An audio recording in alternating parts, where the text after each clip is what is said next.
में होता है। तो ये वाला सत्संग मेरे को समझ में नहीं आ रहा था और उस समय मैं बड़ा अंदर से ऑकवर्ड फील कर रहा था कि ये क्या बताए जा रहे खड़े होके।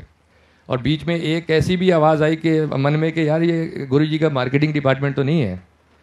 और उसके बाद गुरुजी ने 15 दिन के बाद ऐसी सिचुएशन में खड़े कर दिया कि 15 दिन के बाद ही मेरे को खड़े होकर सत्संग सुनाना पड़ा। तो जिस समय हम लोग गए, मैं उस सत्संग में गया, तो जो पहला सत्संग शेयर करा गया था वो आइडेंटिकल प्रॉब्लम थी मेरी वाइफ की, जो शेयर करी गई।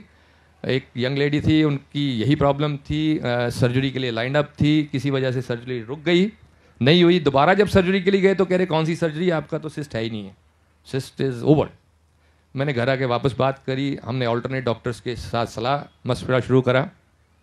जहाँ भी गए तो यही आवाज़ आई कि नहीं, सर्जरी आपको ज़रूर करानी चाहिए, बिना सर्जरी के ये सोल्यूशन नहीं होगा। तो जो डॉक्टर के पास गए, मैंने उनसे प्रार्थना करी कि एक बार आप इसका जो है टेस्ट दोबारा कर लेंगे। 10 दिन हो गए मेरे को सारे चक्कर काटते हुए। तो इमेजिन जिस समय हमने टेस्ट करवाया वहाँ पे अल्ट्रासाउंड दोबारा, तो जो मास था वो वॉल्यूमेट्रिक जो है 70% कम हो चुका था। और उस रिपोर्ट को देखने के बाद, I am not from medical field, लेकिन रिपोर्ट को देखने के बाद मेरे को भी लगा कि ये it can be dealt with medicines. Doctor को रिपोर्ट दिखाई, कहते yes this can be dealt with medicines. जो चीज़ गुरुजी से मांगी थी कि गुरुजी सर्जरी नहीं करो और मेडिसिन से इसको ठीक कर दो, तो एग्जैक्टली दैट हैज़ हैपेंड। तो this is how we came across to Guruji. ये हमारी स्टार्टिंग हुई गुरुजी के पास आने की। और उसके बाद ये सारी रिपोर्ट्स का एक पुलंदा बना के प्रॉबली अगली सत्संग में मैं खड़ा हुआ था कि ये डाटा है, ये रिपोर्ट्स हैं और ये सिचुएशन थी और ये सिचुएशन हो गई। और फिर मैं मन ही मन सोच रहा था कि हाँ भाई, ये मार्केटिंग मैनेजर तेरा क्या हाल है, कि गुरुजी के मार्केटिंग मैनेजर तो तुम भी बन गए। So this is how we came across to Guruji. Guruji के पास आना हुआ। गुरुजी के पास आने के बाद उसके बाद तो ये सीन है कि मतलब डे इन डे आउट गुरुजी के ब्लेसिंग जो है वो फ्लो करती हैं। तो गुरुजी से पाया गया सबसे बड़ी चीज़ जो मैं सोचता हूँ हमने पाई है, वो है फूड फॉर सोल। जो हम खाने की बात करते हैं, हेल्थ की बात करते हैं, बाकी सारी चीज़ों की बात करते हैं, जो सबसे बड़ी चीज़ हमने यहाँ प्राप्त करी है वो फूड फॉर सोल है।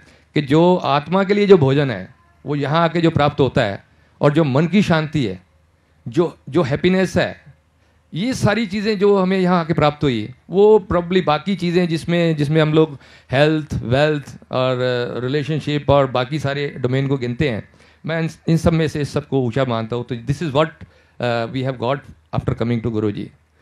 और गुरुजी को यहाँ सेटअप में आने के बाद जितनी सी चीज़ें समझ में आई, एक उसमें ये वाली बात समझ में आई कि इससे पहले भी बहुत सारे थ्योरेटिकल लिटरेचर अवेलेबल है हमारे पास रिलीजियस। तो गुरुजी के पास ऐसी क्या डिफरेंट चीज़ है, वो भी जिस समय के वो बयान ही कुछ नहीं करते। गुरुजी कुछ भी आपके साथ बात नहीं करते, गुरुजी कुछ भी एक प्रवचन नहीं करते। फिर ऐसी कौन सी चीज़ हमें यहाँ बांधे हुई खड़ी है और इतनी दूर दूर से लोग इसमें बंधे चले आते हैं।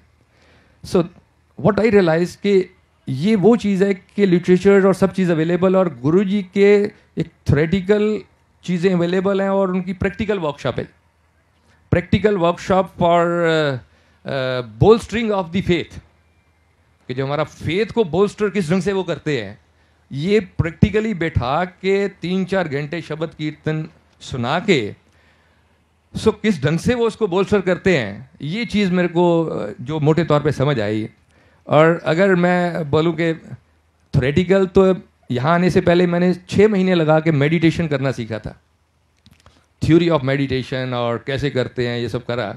लेकिन जब गुरुजी के पास आया तो मैं हैरान हो गया कि अंदर घुसने के बाद मैं कुछ लोगों को इतना डीप मेडिटेशन में देखा, इतना डीप मेडिटेशन में देखा। और कभी मैंने जिक्र करने की कोशिश करी कि आपने कहीं से मेडिटेशन सीखी है, तो ऐसा कुछ नहीं था। ये गुरुजी के आसपास बैठने के बाद ही जो प्रैक्टिकल फील गुरुजी की एक दया दृष्टि के साथ, एक कृपा दृष्टि के साथ जो चीज़ फ्लो कर जाती है, तो that is the practical workshop of Guruji, कि जिसमें वो piece of mind, meditation, health, ये सब चीज़ें वो किस ढंग से फ्लो करवा गए। मतलब इसका बयान इस जीवा से करना बहुत मुश्किल है, बहुत मुश्किल है। मतलब किस ढंग से और हर एक केस स्टडी, हर एक अपने आप में यहाँ जितने भी बैठे हैं सब केस स्टडीज़ हैं, और हर एक के पास इतने सॉलिड एग्जांपल्स हैं कि मेरे लिए एक छोटा सा है कि नानक चिंता मत करो चिंता तिसदी है। मतलब मेरी लाइफ के पिछले 5-6 साल में वो किस तरह से उन्होंने वो 2 लाइनों को इस ढंग से फिट करके दिखाया मेरे को कि नहीं, ऊंच नीच लाइफ में सब चीज़ अपने अपने आती रहती है, बट चिंता छड चिंतराओ। एंड वो प्रैक्टिकली हर एक के लिए अपने अपने एक डिफरेंट डायरेक्शन में गुरुजी ने अपनी अपनी वो लाइंस देनी है और उस ढंग से उसको बोल्स्टर करना है और बोल्स्टर करा है। तो this is what I can say कि मतलब गुरुजी के पास आने के बाद जो मन को शांति हुई है। और छोटे छोटे पर्सनल एक्सपीरियंस की बात करूंगा तो वो एंडलेस हैं। मैं शर्मा अंकल मेरे पास जितना पास आते रहते हैं उससे वो इंडिकेशन होती रहती है कि समय की सीमा है और उसमें मेरे को इसको समाप्त करना है। 2-3 मिनट और लूँगा अंकल। जो मैं बात कर रहा था कि गुरुजी के पास आने के बाद जो मन को शांति मिली है वो असीम है। और हर एक केस स्टडी अपने अपने में डिफरेंट केस स्टडी है। मैं छोटे छोटे 2-3 केस स्टडीज़ बताता हूँ जो लाइफ में। हेल्थ के बारे में वाइफ का मैंने बताया। मेरा अपने केस में मेरे को हेपेटाइटिस हुआ था, कब हुआ था, और घर पे मैं बिल्कुल बिना नमक मिर्च के सब सामान खाता था और गुरुजी के लंगर में जो मिलता था, चटनी प्रसाद मिलता था, मिर्ची प्रसाद मिलता था, हेपेटाइटिस वाले सीन में उस सबको खाता था और घर आके उसमें कोई फर्क नहीं पड़ता था। और कब वो ख़त्म हो गई हेपेटाइटिस मेरे को नहीं मालूम। सब्सिक्वेंटली एक बार फेशियल पैरालिसिस हो गया। अगर मैं आज आपके सामने बोल पा रहा हूँ, स्माइल है मेरे फेस के ऊपर, तो ये गुरुजी की देन है। क्योंकि फेशियल पैरालिसिस के बाद मेरी स्पीच भी डिस्टॉर्टेड हो गई थी। लेकिन संगत में बहुत सारे लोगों को इसके बारे में पता भी नहीं है। पता इसलिए नहीं है कि नॉर्मली ये प्रोसेस चलता है 4 से 6 महीने, और गुरुजी ने मेरे को वेल विद इन 7 डेज इस जगह पे वापस खड़ा कर दिया, where I was smiling and I was speaking back. और मिल मेरे प्रीतमा जियो एक शब्द चलता है। एक दिन जा रहा था मैं 7वें दिन जब गुरुद्वारे मंदिर, तो रास्ते में ये चल रहा था, मेरे 2-3 शब्द थे जो मेरे जो स्पीच में खराब हो गए थे। पी खराब था उसमें से, एक एम खराब था, ये मैं बोल नहीं पाता था ठीक। तो जितनी देर में मैं घर से बड़े मंदिर तक गया तो रास्ते में 2 या 3 बार वो शब्द चला और मैं भी साथ साथ गा रहा था। तो प्रीतमा के साथ पी और मिल के साथ एम, गुरुजी ने यहाँ से लेके गुड़गांव से लेके बड़े मंदिर तक दोनों को ठीक कर दिया।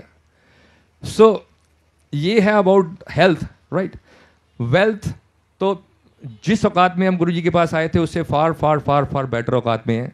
और कभी ऐसे पीछे मुड़ के देखना नहीं पड़ा कि as far as money is concerned उसमें कभी कोई इशू है।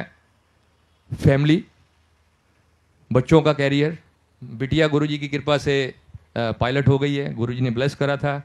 सो वो अंडर 20 कैप्टन हो गई है। सो इस तरह से गुरुजी की ये अपार कृपा है जिसके साथ ये सारी चीज़ें हमारी चली जा रही हैं। और फिर शर्मा अंकल का नज़दीकी, तो मैं लास्ट पे फिर छोटी सी एक बात कह के विराम दूंगा। ना कुछ पूछा ना कुछ मांगा, तूने दिल से दिया जो दिया। ना कुछ बोला ना कुछ तोला, मुस्कुरा के दिया जो दिया।